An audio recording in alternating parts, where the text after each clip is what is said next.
Hello, welcome back. Today is a side lesson, the Tarot Labyrinth. If you're ready, you have something to drink. Let's get this party started. In the opening of the key method of the Golden Dawn, one lays out cards in long sequences and makes use of a counting method to select which cards are read in the spread. We went over this briefly in a few days ago. The counting rules are based on correspondences and are reasonably straightforward.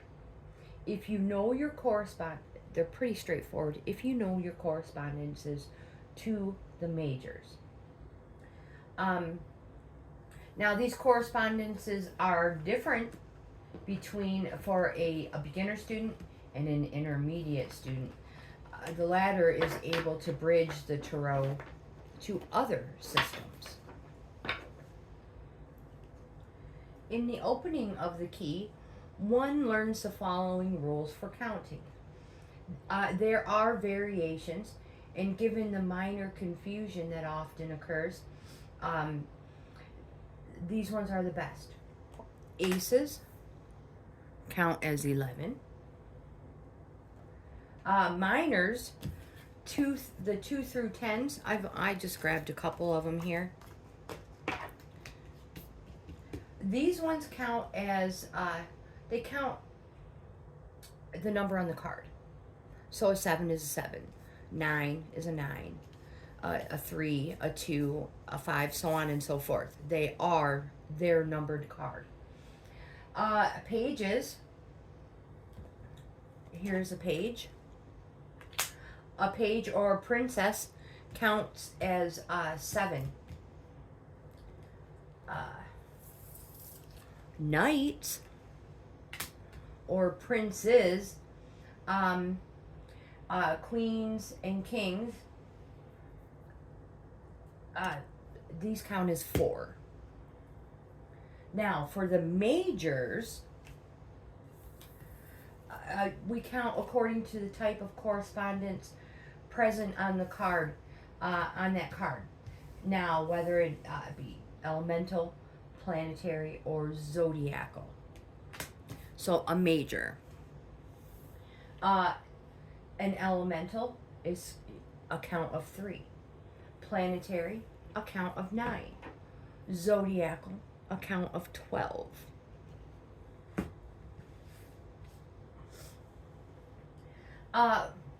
So rather than teach the opening of the key, I would like to present a secret. And this secret is taught with a particular order and is given here. Now, assuming the cards have settled into a reasonably stable archetypal pattern, reflecting something like what we call reality, this method suggests that a sequence embodies the pattern and structure of all creation. This pattern is seen within our universe as hologram. The concept examined in section 4 of the introduction. Through correspondence, an analysis of the universe and its connections, the invisible knots, we also assume a reflection of a deeper pattern. Having established that position, we can now discern secret patterns in the thread of the tarot tapestry by counting through correspondences. That is to say, every card in the major arcana has its own journey. The Fool. You may know the Fool's journey and the Adept's journey. But there are journeys for each card based on the counting method. So there is a hidden high priestess journey, a hermit's journey, and a journey of the wheel as well. To discover these journeys, follow this method.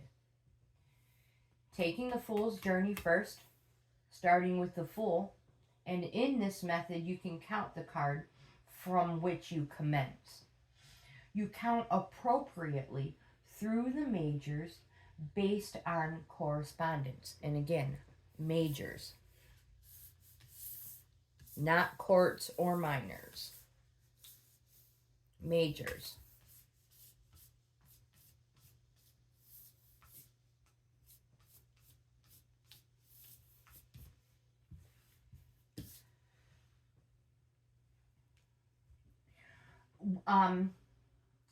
So you count appropriately through the majors based on correspondence.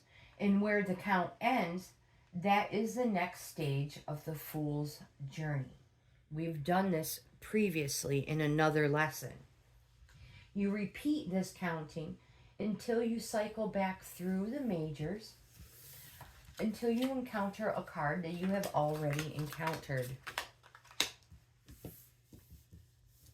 If you start here and you continue all the way through, you keep going until you come back to a card you have already landed on. We covered that in a previous lesson. If we take the Fool, corresponding to air, an element, we count 3. So from the Fool, corresponding to the air element, we count 3. That's the element. Taking us to the High Priestess. Where is that card? I don't have them laid out, but I have them separated. Taking us to the High Priestess. And from the High Priestess, which is the moon and the planetary, we count 9, taking us to the wheel.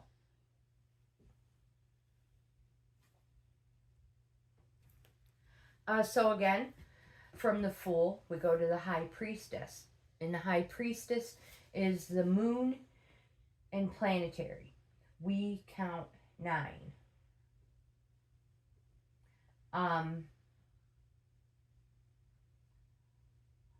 Planetary is 9. Obviously, moon, 9. And from there, that takes us to the wheel. Again, Jupiter. That's planetary. We're going to count 9. And from there, we reach the moon, which is Pisces, zodiacal. We count 12. That brings us to the Chariot, Cancer, zodiacal, which means we count 12 again, and it takes us back to the moon. If I would have had all the cards laid out, it would have made more sense, I'm sure. We've gone over this in a previous lesson, so it should make some sort of sense. Now, again, from the Chariot, it's Cancer, so we count 12, and it takes us back to the moon, and we have already selected the moon, and that means our count stops there. Thus, the Fool's secret journey takes him to the High Priestess, the wheel, the moon, and Chariot. In discussion with some of advanced tarot students, they saw this as a parable of the spirit discovering that the world was veiled and revealed, that everything was connected, and through the world itself was reflected light, the master of the temple, or a correspondence of the Chariot, transcended this state. It led to a very profound and somewhat Gnostic discussion of the universe. You may now choose to discover the hidden journeys in the other major cards through the numerology or astrology. Other methods, their birth card, one of the majors, life card, or year card, could make use of this system to see further the journey of discovery that waits. It is also a suitable method, these are the majors, It is also a suitable method for developing single card major only readings, where the card itself is merely the gateway to the journey that naturally flows, a universal necessity. Another method of engaging with this exercise is to draw and plot the paths of each journey as paths in a labyrinth or forest, with colored pens to show the different paths between cards, elemental, zodiacal, or planetary.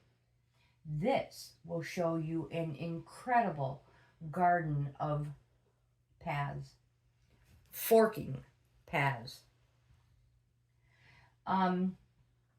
It will interesting loops, dead ends, major thoroughfares, and intersections, all hidden in plain sight. You will see that the High Priestess is the most connected card in the garden. The tarot is a fascinating device, and through correspondence and intermediate study, it becomes a veritable map of creation itself, of which is a part and reflection. That is our side lesson.